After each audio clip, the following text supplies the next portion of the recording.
State bank of Pakistan ने monetary policy का ऐलान कर दिया है और शरह सूद में 1% इजाफा कर दिया गया है। और इसके साथ आपको बताएं कि स्टेट बैंक के मुताबिक शरह सूद को 10.5% से बढ़ाकर 11.5% कर दिया गया है। अपडेट कर रहे हैं स्टेट बैंक के हवाले से कि पाकिस्तान ने मॉनेटरी पॉलिसी का ऐलान किया है। स्टेट बैंक ऑफ पाकिस्तान की जानिब से शरह सूद में 1% का इजाफा कर दिया गया है। स्टेट बैंक के मुताबिक शरह सूद को 10.5% से बढ़ाकर 11.5% कर दिया गया है और मॉनेटरी पॉलिसी कमेटी ने शरह सूद 100 बेसिस पॉइंट्स का इजाफा कर दिया है। अगले 2 माह के लिए शरह सूद 10.50% से बढ़कर 11.50% कर दिया गया है। आलमी मार्केट में खाम तेल की कीमतों में नुमायां इजाफा हुआ है। आपको अपडेट कर रहे हैं अहम सूरत हाल से मुतालिक और मॉनेटरी पॉलिसी को लेकर माहिर मुआशियात भी तवक्कुआत अपनी जाहिर कर रहे थे और ये खदशा जाहिर पहले ही कर दिया गया था कि इस बार शरह सूद में इजाफा मुतवक्के है।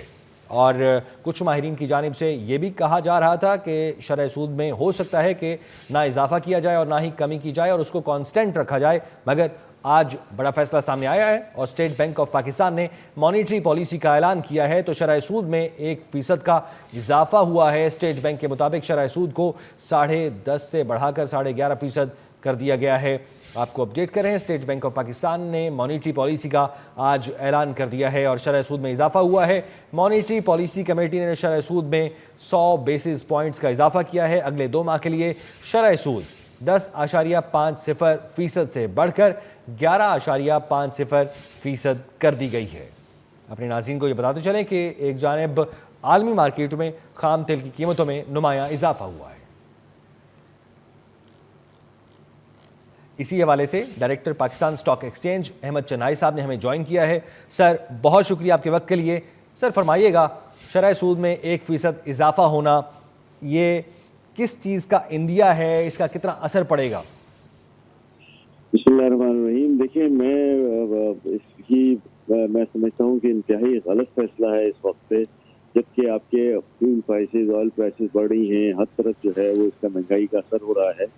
और मैं समझता हूँ कि इस मौके पे को बढ़ाना जो है वो न सिर्फ मईशत की कमर तोड़ना है, बल्कि हमारा रहा था जो कारोबार है उसको भी एक बहुत बड़ा इफेक्ट आना है। मैं समझता हूँ कि इस वक्त चाहिए तो ये था कि इस पॉलिसी को मेंटेन करते। इसकी वजह ये है कि पीछे हमारे पास काफ़ी कुछ गुंजाइश थी।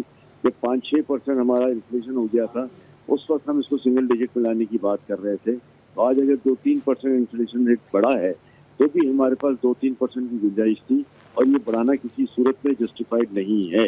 हुकूमत को चाहिए था कि इस पे जो है वो एक प्रूडेंट पॉलिसी लेते, ये बताते कि हमारी मईशत मुस्तहकम है और इस किस्म के जौल से जो है वो हमारा शरह सूद नहीं बढ़ता और हम अपने एक स्टैंडर्डाइज मोड में चल रहे हैं।